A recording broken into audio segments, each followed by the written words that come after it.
Hello, everybody. Welcome to today's episode of the podcast where we sit down with some of the sharpest minds in the management consulting industry. This episode is powered by Clubhouse AI. At Clubhouse AI, we help management consulting firms break free from outdated lead gen methods like networking events and referrals, which often feel more like wishful thinking than a real strategy. Our battle-tested, data-driven client acquisition system brings in your ideal clients with no chasing, no guesswork, just predictable compounding growth. If you're a management consulting and looking to scale your business and see real results within the first week, don't miss the word growth for a free consultation. Not that further ado, let's jump right into it. Today we have a very special guest who is Stefan Boyd, founder of Elevate Back Office. Thank you so much for being here today. Why don't you go ahead and introduce yourself and tell us a little bit about what you do and your story? Yeah, great to be here. Thank you for having me, Ethan. My story, well, I'll start with the end and then move back to the beginning and explain how I got there. I run a consulting firm focused on small to mid-sized restaurants, providing accounting and finance consulting for these restaurant chains. My story kind of started in investment banking. I worked for JP Morgan, covered consumer and retail companies in New York City, which included restaurants, but also other stuff. When I got to the point where I decided it was time to move out of that world, I moved into the restaurant space, and that's where my kind of restaurant experience began. I was the CFO at Verts Mediterranean, which was a national chain of about 40 restaurants. Worked on that journey for a while, eventually was asked to take that company through a sales process, which we did successfully. We sold the company. And I moved on from that to a concept called Le Pain Quotidien, which is kind of a casual dining bakery concept that's international out of Belgium, it's in the US as well as across the world. Um, and was put there with a similar kind of mandate at Verts, which is to help them raise capital and also fix accounting and finance. So when I walked in the door, there were a lot of issues with the team, a lot of issues with the numbers. Um, and we had to raise capital at the same time. So the first thing walking in the door there was um, kind of restructuring the team and getting caught up with the numbers. So there was, quality reporting for management and other people, and then helping with the capital raise with their investors. From there, I moved on to Just Salad, where I was also the CFO for about 3.5 years. Again, a similar story. You'll see a lot of similarities in my experiences, which ultimately led me to consulting. But at Just Salad, it was a similar story. Walked in the door. The accounting team at the time had not been performing, and they brought me in to kind of figure out what was wrong, diagnose it, and fix the problem, which I did. And ironically, this is kind of where COVID hit, and all restaurants struggled during that period of time. And to kind of help the company through that phase, we also executed another couple of capital raises. So over that 3.5 years, kind of worked on bringing accounting up to like a professional level for the company, getting real professional FP&A financial reporting, and then helping to bring cash into the company to get us through that difficult time. So went through all of that, moved from there to Rosa Mexicano, which is more of a full service sit down restaurant. And again, my mandate was kind of the same. They were having a lot of issues on with their books, with the numbers coming out. They weren't adding up. Nobody knew why. The operators were frustrated. The investors were frustrated. So they brought me in as a problem solver to figure out, is it an issue with the team? Is it an issue with the systems, et cetera? Um, so the story kind of, in some ways, repeated itself again there. Went through a couple capital raises, helped them with that, and also restructured the team, brought some new people in, and got things kind of up to snuff on that front. And after those four experiences, in the restaurant space, I decided, look, I'm pretty good at solving problems and I love it. And over that course of, that journey through these different companies, I'd run into a lot of really talented and good people who share a similar mindset, also love the restaurant space, also love solving problems, and really thrive in that environment. So at the beginning of this year, I started Elevate, which is A consulting firm generally focused on providing higher quality accounting and finance services on a fractional basis for small to mid-sized restaurants that can't necessarily afford to bring that caliber of controllers, junior accountants, et cetera, or CFO in-house because they're not quite at that stage where it makes sense, but they still need high quality numbers. And we're able to do it at a relatively reasonable cost, certainly much cheaper than bringing the team in-house, which is very relevant for companies in those growth stages. That's awesome. So that's what we've been working on, and that's where we're at right now.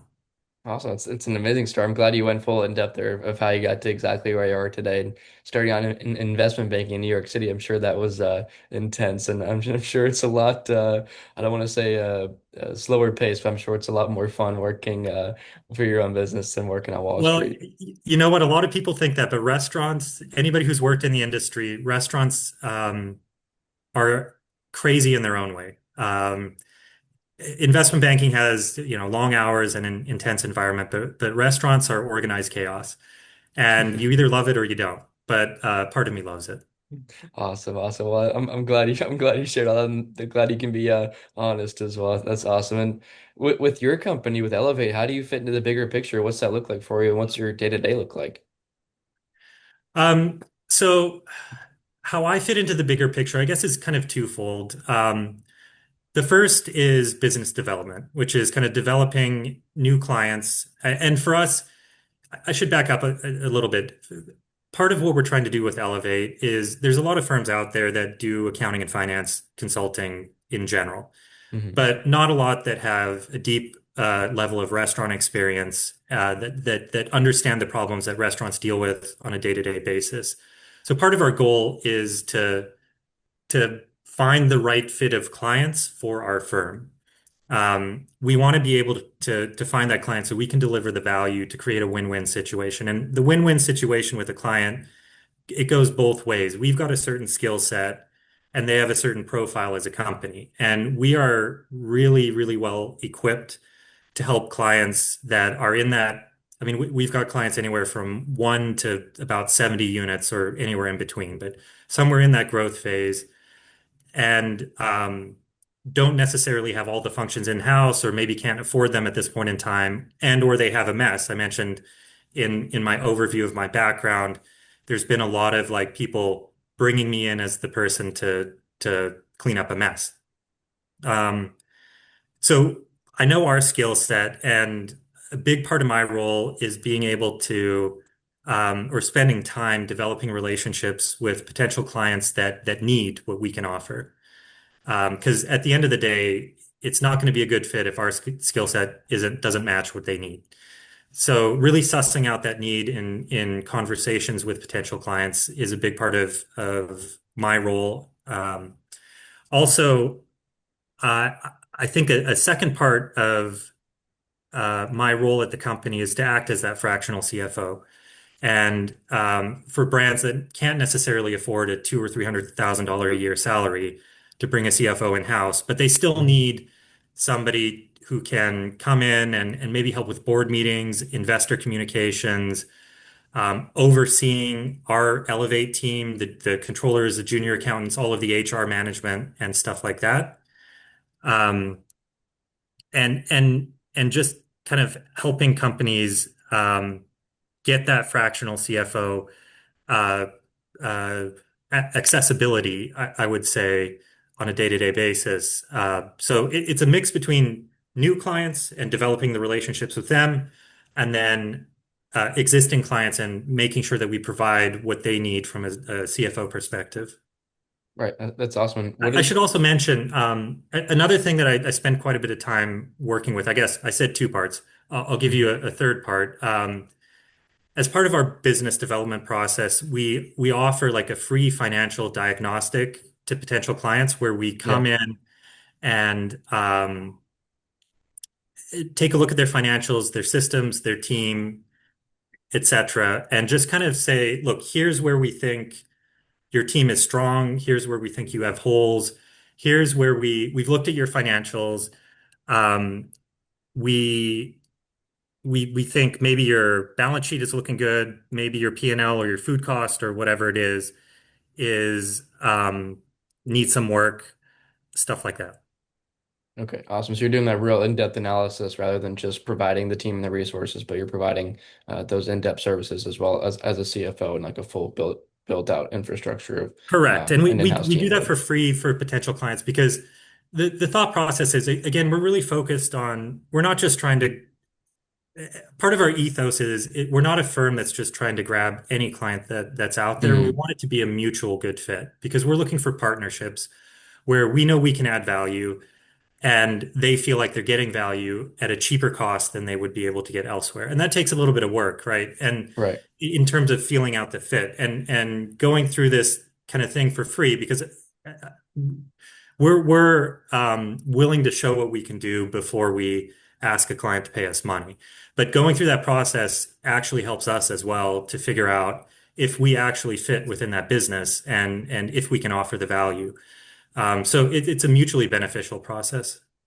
Yeah, that's awesome. And I think it also helps that you're providing all this value up front, that if it really does seem like a fit for you and for the potential client as well, why wouldn't they pay you a cheaper price compared to what they would pay an in-house team or a larger consulting firm when you provide all this value for free up front? It's a good deal for them. It's a good deal for you. And it's definitely a good marketing strategy there. I think it's you got something going there. And in terms of you and what your day looks like, what's you go into the office or you log on to the Zoom? What's your typical day look like? So first of all, coffee. Day always starts with coffee. Very important part of my day.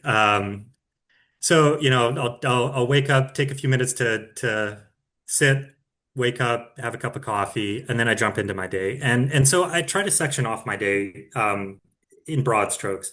Generally, the first part of my day will be catching up with our team internally, figuring out if there's maybe we're in the middle of a financial close or there's a deliverable or something, and maybe some issues have come up.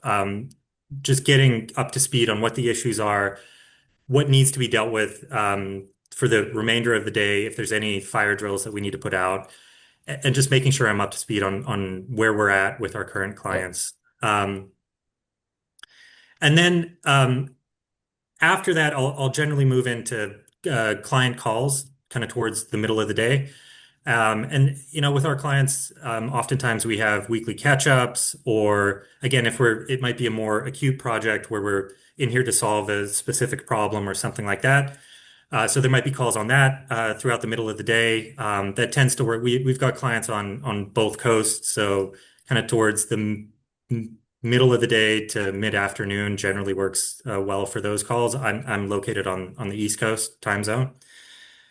So go through those calls, and then after wrapping up calls, I like to move into I guess I kind of compartmentalize my day a little bit, but I like to move into more of the technical work that I have to get done. So there's always stuff like, maybe I need to open up a spreadsheet by myself, put my head down and review it or, draw insights from it or work on one of these diagnostics I talked about before, or help review a contract for a client or stuff like that. Stuff where you just need to put your head down and review something or produce something.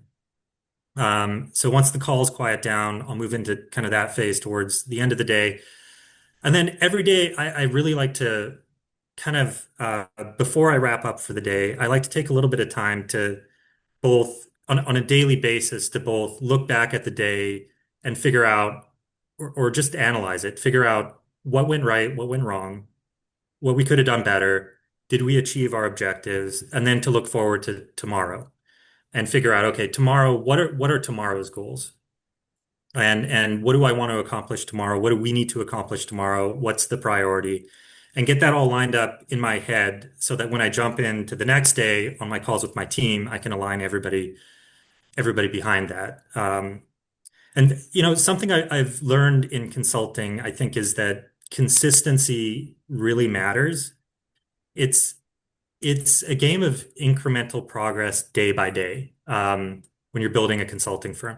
It's not necessarily, I mean, there are moments where you progress by leaps and bounds, but generally it's about making achieving small goals every day that really add up to significant progress over a period of time. So every day I try to end my day um, by thinking about what I need to do the next day so that we can kind of make predictable progress every day, even if the problems that are thrown at us are not so predictable. Yeah, it's amazing. I'm glad you mentioned that you have time for reflection at the end of every day. I think that's so important for really anybody, even if you're not a business owner or working in management consulting, finance, whatever it may be. So important to look back at your day, like you said, and say, okay, what did I do right? What did I do wrong? And how can I fix it tomorrow? How can we be better tomorrow? How can we be more efficient tomorrow? How can we reach more clients tomorrow? Whatever it may be. I think that's very important that you share that. I think it's a great aspect of your day. I like that you structure it meaningfully as well, that you have certain parts of the day for certain tasks, and I'm sure that helps you be more focused and intentful with what you're doing. That's awesome. Now that we have an idea of who you are, what you do, what you guys do to Elevate, let's go more of a broader sense here. How is AI being this huge trend right now in what businesses are developing and implementing and integrating into what they're doing? How has that impacted your business and your growth strategy? Um, So maybe starting out with the industry in general, and then moving that question to how it's specifically impacted Yeah, us on a consulting basis. So AI in the restaurant space, it's a very interesting time to be in the restaurant space, and AI I mean, it's impacting the whole world, but certainly the restaurant space as well. And it's really impacting every single area within the space, and that goes all the way from your operators who might be, there's AI systems that help with your kitchen display system, your point of sale system, systems within the restaurant, maybe even your music selection. There's systems that help your marketing team uh, evaluate marketing campaigns, come up with strategies, stuff like that. Your HR team, your catering team, and your finance and marketing team. So, for example, in the finance and accounting team, I mean, on the finance and accounting side, there's AI systems that help with things that used to have to be manual. For example, invoice matching or bank reconciliation, stuff like that. People used to have to go through, I don't know, a thousand different invoices one by one, or a thousand different bank transactions one by one, and do the accounting stuff with them. Now there's a lot of AI systems that can do that at a lower cost because you don't have to have the people do it, and generally a higher quality. That all sounds good, and it is good, and it is the way of the future. One of the challenges, though, that I think we're currently facing in the restaurant space with AI coming in is that all of these AI systems, I mentioned a lot of them there, and that's probably just the beginning of the list. right. I mean, I immediately can think of more examples, but one of the problems is there's an AI system that can help with almost anything in the restaurant space. However, it's a very fragmented space right now. So you have one company or AI service that can do one thing over here, and you have another one that can do another thing over here, and then one over here and one over here. That's great on the surface, and if you operate in your silo. So if you're just an operator and you just care about your menu management or recipe management, for example, in the restaurants or your kitchen display system or something like that, um, you get your data from that, it's all good. Or if you're a marketing person, you just get your AI service for that. Where it becomes a challenge is that ultimately all of that has to be tied together because you can't have different people looking at different data that doesn't line up. So somebody has to make sure that everybody's looking at the same thing. And what that translates to generally is a problem for the accounting and finance team because you have all these different sources of data and sources of intelligence that different people are using. But ultimately, that all has to be pulled together because if you're a CEO or a management team, you need to all be looking at the same thing and have the same understanding of what's working, what isn't, where we need to put focus, where we don't, and the board as well. And even just the basic function of producing your financial statements and getting through an audit, you have to be able to pull all this stuff in. And that's where AI is presented or currently is presenting a challenge is that there's a lot of systems out there, but they don't always talk to each other. And so the task of pulling all this stuff together is one that has not gotten a ton of attention yet. I mean, there are companies putting attention on that, but their focus is these AI companies is more on producing their own product, their own dashboards, their own value add that they can market Hmm. to your chief marketing officer or your operator or whatever. Their focus is not necessarily on integrating their system with a potential competitor's system so that you don't have to use their product for something else. And that becomes a big challenge, or currently is a big challenge for finance and accounting people in the space. Yeah, I think it's definitely a thing we're seeing now where more businesses are trying to focus on doing full infrastructure build outs of AI with custom automations and implementations, all that sort of stuff, workflows that all Yeah. revolves around their business. And they've had AI engineers come in and custom make all these different things rather than going to the service providers, which I think is where things are going in the future, as well as Yeah. moving away from these large language models like Grok, ChatGPT, Perplexity, Copilot, whatever they may be.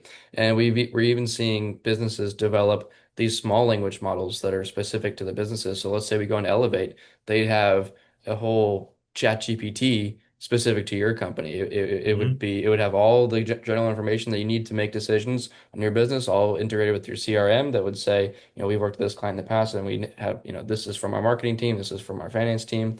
It would gather all that information. So to solve that very problem that you just mentioned, I think it's gonna be super cool to see where that goes and see how that changes the way people do business. That'll be awesome. And Yeah, I mean, I think it's inevitable that that is going to happen, but we're at this specific point in the impact that technology is having on the industry in general, where it's being developed, but it's not quite there yet. And so definitely somebody's going to yeah. do it, and these integrations are going to get easier over time.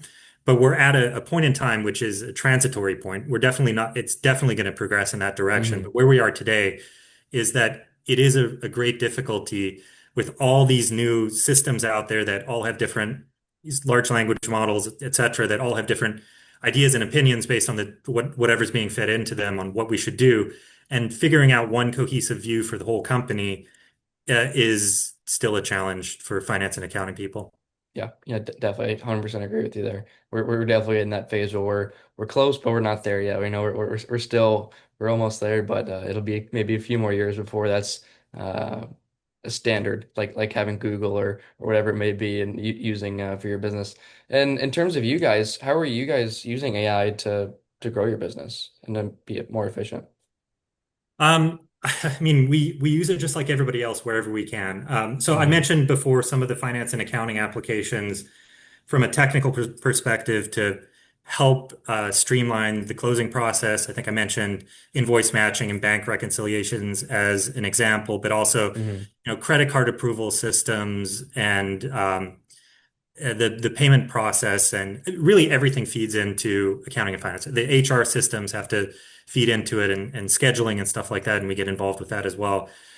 Um, and then look on the I mentioned, another half of my job right now is business development and developing new clients, and it certainly is helpful in that process as well in identifying clients, figuring out if they're the right fit, and just making sure that we're able to effectively reach out to the right firms at the right time. AI has been very helpful with that. Right. Yeah, it's definitely good for streamlining that process, like you said, and making it more efficient so you can spend more of your valuable time on doing that business development and focusing on, what do I need to do next rather than actually being in the business and doing all that groundwork. As someone said in one of the past podcasts, you need to be you need to stop working so much in the business and start working more on the business. And I Yeah. think AI helps a lot with that. And in terms of you guys, again, what's been working really well for you and what's kind of been frustrating in terms of developing? Um, I'll start with what's been working well. I think one thing I'm really happy about that we've made a priority from the beginning is to, as we built out our internal team with Elevate, we've been fairly selective and stubborn about the type of people we want or need on our team. And so there's kind of two things. The first is the technical ability to do accounting, for example. And we have other functions, but I'll use that as an example. Yes, somebody working on our team has to have the background and expertise, technical expertise to do accounting. That's a bar to clear. But that's not terribly differentiating. The thing that I think we've done right, where specific for the target that we have, which is these small to mid-sized restaurant chains, is that we've really prioritized not just the technical ability, but prior experience within the space. And so finding people that have been through battles, that have seen all these different systems, used them, seeing where the problems are in terms of integration, seeing what problems one concept might have or another concept might have and the commonalities between them allows us to get to the right answer very quickly. There's a lot of firms out there that can just do basic accounting, but the depth of experience that we have is really what allows us to offer the value proposition, which is kind of twofold to clients. The first is we're able to do work at a much higher level of quality because we understand where, without even looking at a company, we probably have a good idea of where things need to be cleaned up or fixed or the right areas to look at. Mhm. And the second is we're able to do that. The reason we're able to do it at a higher level of quality at a lower cost than doing it in-house is because of that experience. Without that experience, we wouldn't be able to do that. So for a lot of our clients, we have a very minimal implementation fee, for example, which is not typical in the space. But our people don't need training on the accounting software. They don't need training on the restaurant specific systems that are out there because we've all worked with them in the past. So that allows us to very quickly pick things up with very little implementation and know what we're doing. Whereas other firms who have a lot of technical experience may not know restaurants, they may not know these systems, maybe their first time looking at it. And so it takes a lot more for them to get up to speed and to be able to do it right. Mhm. So, and that goes back to us prioritizing people on our team that have that relevant experience. And I think that's one thing we've done right from the beginning that I'm really happy with and that we will continue to do in the future. I wouldn't say we have a lot of frustrations. Although the space we work in is very frustrating, it attracts, this actually ties to experience because experience weeds people out who are not cut out for this. Mhm. And the space we work in always has a lot of problems to solve. But the people we have are really passionate about this industry. We actually, maybe we're sycophants, but we're not the type of people that like to sit back and just hit a button and then, check out for the day. We're people that love the problems and love trying to solve them and helping clients engage with those challenges. Um, so because of our team, that the nature of the industry is not that frustrating to us. I guess I would say if I had to flag one of the frustrating things, I would go back to what I said about AI. It's a difficult time in finance and accounting in general in the restaurant space right now because of this influx of all these new systems that everybody's being pitched and they want to integrate this or that or the other thing. And it creates this giant patchwork quilt that a finance or accounting team has to somehow pull together. And that that is a big challenge. And I'm looking forward to the day when all of these systems just seamlessly integrate and we don't have to worry about it. Right, yeah, I can't wait. That'd be amazing, right? That's going to be the keystone to when AI has become, the biggest thing in business. Right now, it's Yeah. like it's a buzzword, and yes, it is helping many businesses be able to scale and become bigger than they ever would be without AI. But I think you're right. We're not at that point yet where it's like this is the thing. We're at the point where we're heading in that direction. But it's definitely good Mhm. that you guys are getting in early and investing now and making sure you're ready for when that day does come. And speaking of the future and where we're going to be, where or do you guys want to be in the future? Next 6 to 12 months, say, what are your goals? What's key for you guys to achieve? Look, I think over the next 6 to 12 months, our primary goal is pretty simple. We we want to continue to build out our roster of clients. As I mentioned before, we're trying to be very measured with our approach and not take on the best clients where we can offer the most value to them, not Hmm. just any client. And so the goal over the next 6 to 12 months is to continue to build out that roster in a very pragmatic and measured way. So that we're absolutely 100% sure we can deliver on our promises to clients as we go. So I would say finding the right fit, it's almost like a matchmaking process, like a dating Right. process in a way. Finding the right fit and the right partners over the next 6 to 12 months to add to our client list. The other thing I think we want to try to achieve in the next 6 to 12 months, our aspiration and our goal is to expand beyond just accounting and finance into other back office functions. I would include IT, HR, and marketing in that.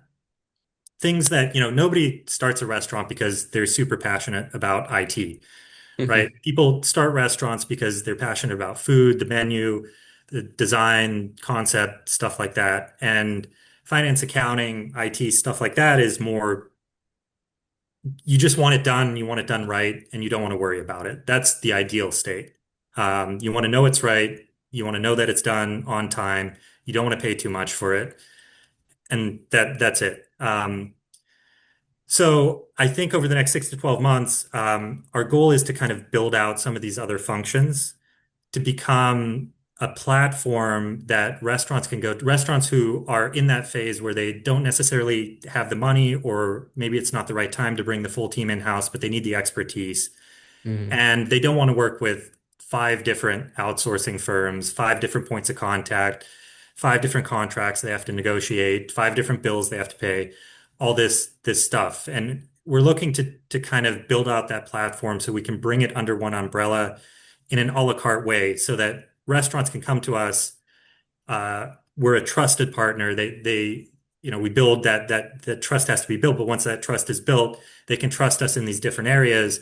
And they don't have to, one of the keys to that is they don't have to pay for every area. We can offer it on an a la carte basis. So maybe, and this is often the case with the companies in this growth stage that we're working with, they may have one person in-house that's really good at one thing, and that could vary. Maybe they have a good accounting person, maybe they have a good HR person or a good IT person, and we can fill in the gaps around that. And the value to them is they don't have to pay for a package that includes a bunch of stuff they don't need, which also allows us to provide better pricing or more competitive pricing to them that's very specific to their need.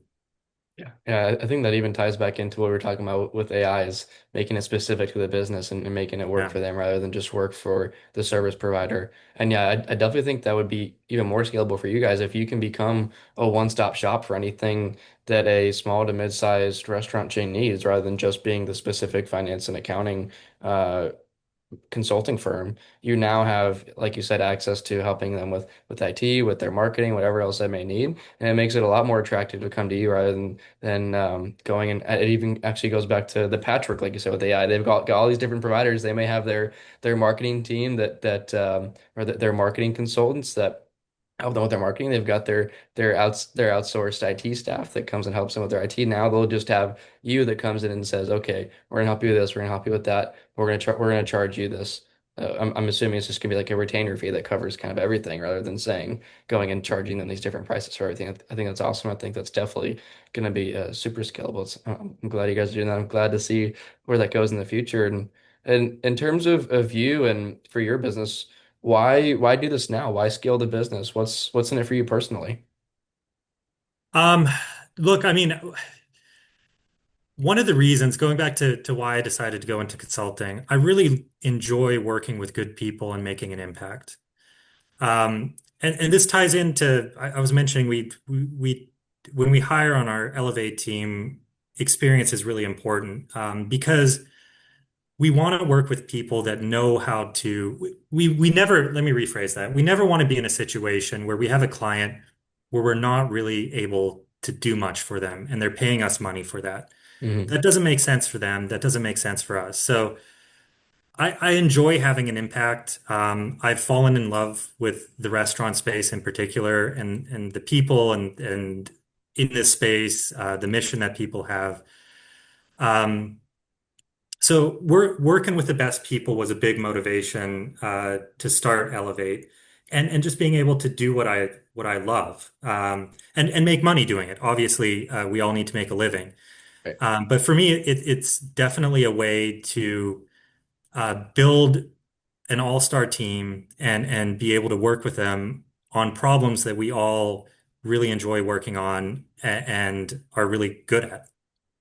Right, yeah. I mean, that's you got to be able to tie what you like doing well and or what you enjoy doing and what you do well. Obviously, you have plenty of experience in finance and accounting. You were CFO for a number of years, like you said, in investment banking, and you love the restaurant space. And now you can mesh those two together. And I mean, I doubt you go into work dreading the work that you do during the day. I'm sure it's something you No, look you know, forward to that's doing. that's the ultimate holy grail of any career is when you go to work and you wake up in the morning and you're excited to get to see a full inbox and things Right. you need to deal with.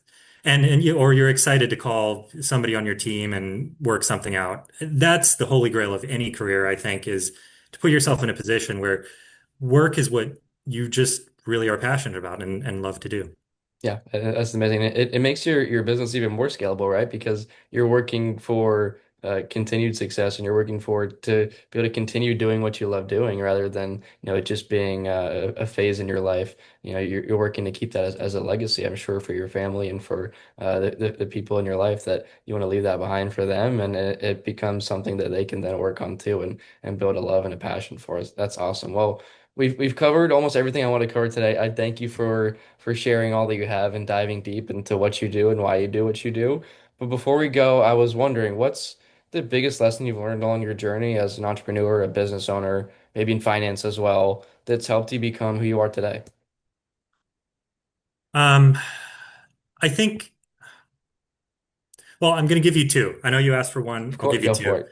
Um, the biggest lesson, and I'll rank them number one and number two. The biggest lesson that I've learned with founding a business, I think this applies to whether it's consulting or elsewhere. Yeah. Founding a business in general requires, especially at the beginning, a lot of, I'll call it persistence.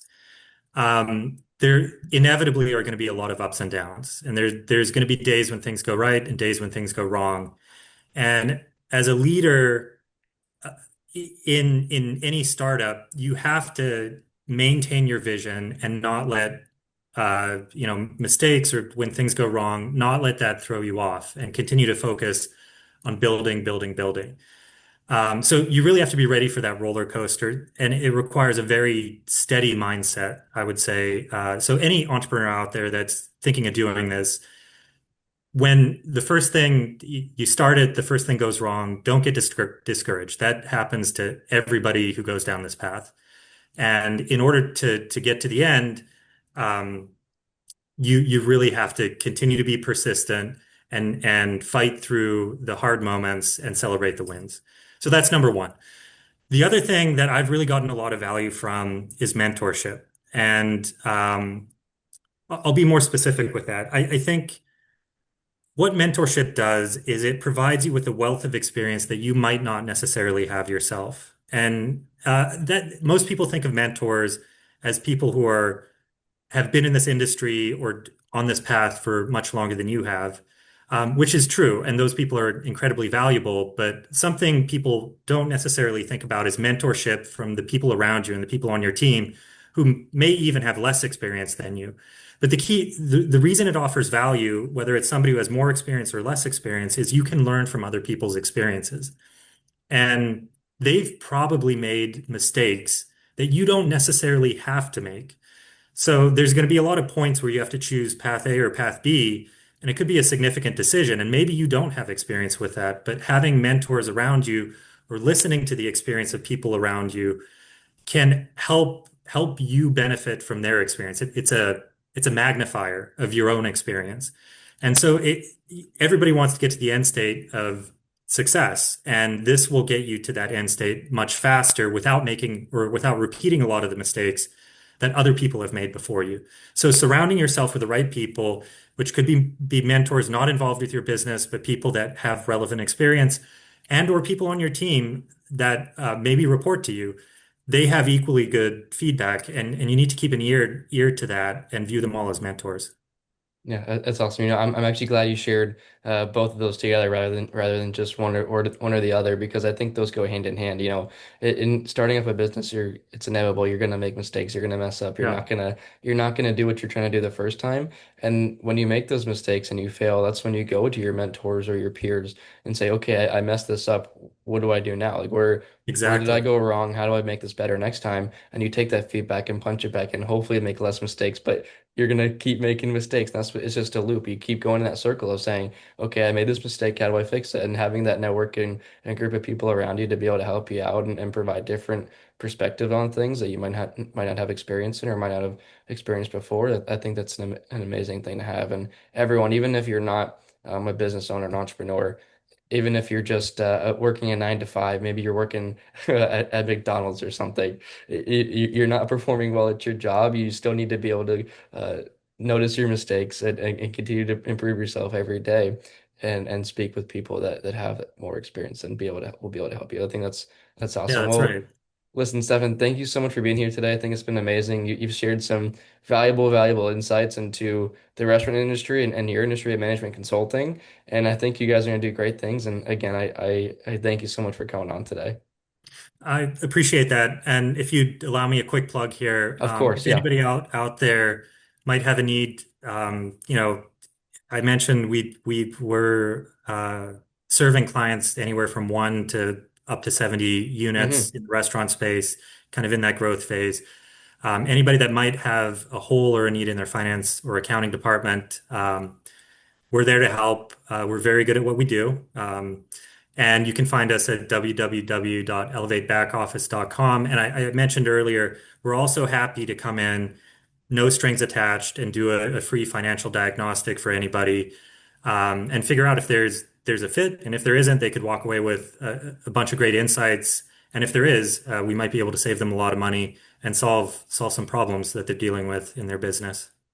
Sounds like a no-brainer to me. I think anyone that's in that space should give you a try. Where can they find you on your socials? Are you on Instagram, TikTok, LinkedIn?